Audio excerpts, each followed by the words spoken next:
Hi friends, I'm back. I also wanted to show you your choice board for the week.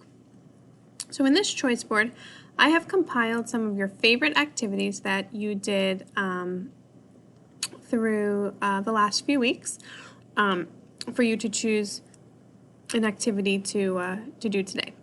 So you might pick a word search. There's lots of different word searches you can choose from. So that's one option. Unite for Literacy ebooks. These are ebooks you can browse through and open and read. Puzzles and games.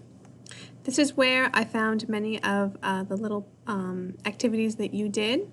You can scroll through and look for something.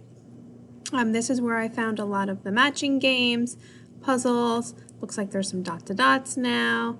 The turn puzzle was from here. So hopefully you might find something to do on there. The how to draw tutorial. This was a big hit. Many of you enjoyed this. So you would click this link. And remember to scroll down and not click any of the blue boxes. Those are advertisements. And find a book character to practice drawing. We have the comic creator.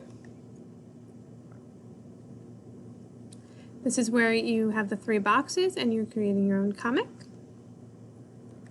And finally, there is a link back to Clever, this week's choice or previous week's choice boards. If there's something from a previous week that you really enjoyed doing, you may try to find that. So that was a link to the previous week's choice boards. And I hope that you guys can find something to occupy your time with today. All right, see ya.